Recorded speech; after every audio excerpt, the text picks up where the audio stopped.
Podcast. Pure FM. Pure FM. Snooze sur Pure FM.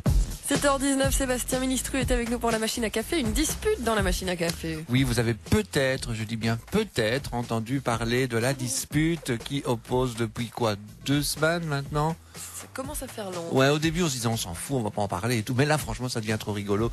2 semaines maintenant que s'opposent Jean-François Copé et François Fillon pour la présidence donc de l'UMP. C'est une dispute en cravate. C'est comme un beau DVCBG qui se met sur la gueule. Ah, une dispute en cravate. Bien, je dirais on les croyait quand même plus élevés, plus civiques. Non, mais ça se mettre clash sur entre la aussi. gueule Bah et ouais. tout. Ils s'opposent évidemment pour la présidence de l'UMP, le parti de droite. En résumé, les militants ont voté. Il y en a un qui dit qu'il a gagné, Copé. Il dit qu'il a gagné 2 fois, d'ailleurs ça fait 2 fois qu'il est quand même désigné président de l'UMP.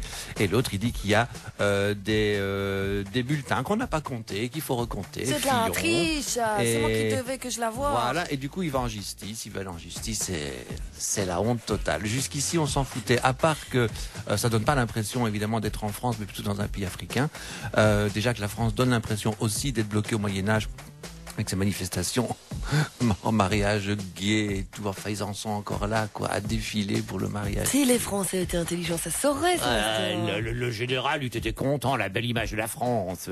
Enfin, voilà. Voilà que s'invite dans le débat Michael Vendetta, le petit camarade de Morane sur Twitter, donc.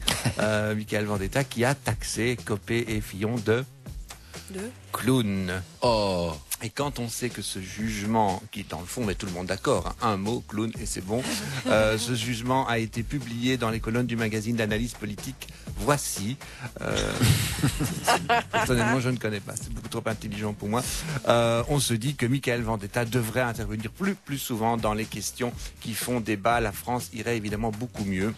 Je propose d'ailleurs de lui donner la rédaction en chef d'une émission de débat politique avec autour de la table des analystes, des chroniqueurs, des spécialistes qui pourraient donc nous éclairer sur le flou de l'époque. Des analystes comme Justin Bieber, Loana. Je propose aussi Sofiane. Ce serait beaucoup plus crédible. De Nabila. D'accord, ouais. Pour les Oui, questions... ce serait bien que tous les grands intellectuels effectivement prennent parti et s'engagent un peu, quoi. Pour les questions économiques, je propose M. Pokora et la marionnette Blabla. Donc voilà, tout ça irait beaucoup mieux si ces gens-là pouvaient s'exprimer. Pourquoi ? Parce que eux connaissent le peuple et eux peuvent dire tout haut ce que nous pensons tout bas. Merci. De rien. Sébastien Ministru. 7h21, on fait un anniv ensemble tout à l'heure dans Snooze et on va se confesser avec Cantal avant 8h sur Pure FM. Bon Snooze. Vous écoutez Pure FM. Podcast. www.purefm.be purefm.be